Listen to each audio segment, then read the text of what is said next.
అండి కాకరకాయ వెల్లుల్లి కారంని ఎలా ప్రిపేర్ చేసుకోవాలనేది ఇప్పుడు చూసేద్దాం. మనం కాకరకాయలను తొక్క తీసుకొని ఈ సైజులో కాకరకాయలను కట్ చేసుకోవాలి. తర్వాత మజ్జిగలో కొద్దిగా ఉప్పు వేసుకొని స్టవ్ మీద మీడియం ఫ్లేమ్లో పెట్టి కాకరకాయలన్నీ మనం కట్ చేసుకున్నవన్నీ దీంట్లో వేసుకోవాలి. ఇవి బాగా మొత్తం మజ్జిగంతా ఇరిగిపోయేదాకా పెట్టుకోవాలి.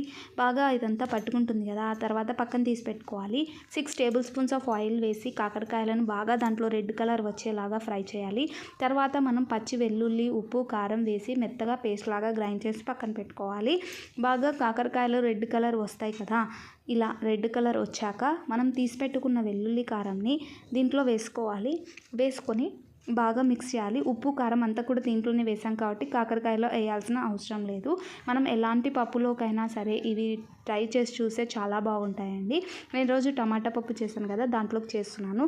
Please like, share and subscribe my videos అండి. మీకు ఎలాంటి వీడియోస్ కావాలనేది కామెంట్స్లో తెలియజేయండి.